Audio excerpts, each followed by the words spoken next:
And joining us this morning to talk more about the collapse and the measures that need to be taken to protect the banking system is Congressman Ami Bera. Thank you so much for your time this morning. Mike, thanks for having me on. So what are some of the measures needed to protect the banking system that Congress can realistically enact?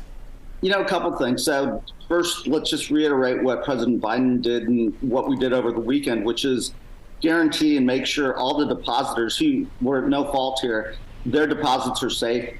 Companies can make payroll, and the taxpayer is not on the hook for any of this. And again, President Biden's reassured us about that. So what we're going to have to do is actually try to understand exactly what happened. You know, talking to the Treasury and the FDIC over the weekend, this does look like it was just a traditional bank run where Silicon Valley Bank had a lot of depositors taking their deposits out of the bank. They had a cash crunch. They had to sell assets, which are good assets, Treasury bills, but sooner than they normally would have expected to. And that led to a cash shortfall and the FDIC taking over the bank. And it was because a large bank like SVB basically didn't have to comply with some of the federal stress tests. So how can Congress step in and try to tighten the regulations for banks like SVB?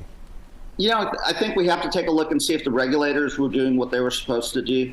Again, SVB, as far as we can tell, had plenty of assets. It was just that a lot of depositors were taking their deposits out. So are there things we can put in place to sometimes pump the brakes on it? Or if they have to sell assets like Treasury bills that are actually good assets that if they were able to hold on to them until maturity, you wouldn't have had this issue. Is there a way for the Federal Reserve to backstop those assets? And I think that's one of the plans that was put in place to make sure other banks are secure and we don't see this spread to other banks.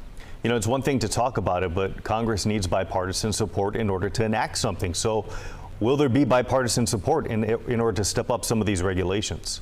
You know, certainly over the weekend on the calls that we had with the Treasury Department, with the FDIC, you saw both Democrats, Republicans, Speaker McCarthy, Leader Jeffries. We were all on there, and it wasn't partisan. And again, this is about protecting depositors, making sure the American people have faith in the banking system, and that the banks do what they're supposed to do. You've got to have trust. Again, I expect there'll be hearings in a bipartisan way to try to understand what happened, make sure there wasn't any wrongdoing, and then let's use that to inform what kind of regulations we might want to put in place. Representative Ami Bera, we thank you for your time this morning. Thank you. Be well.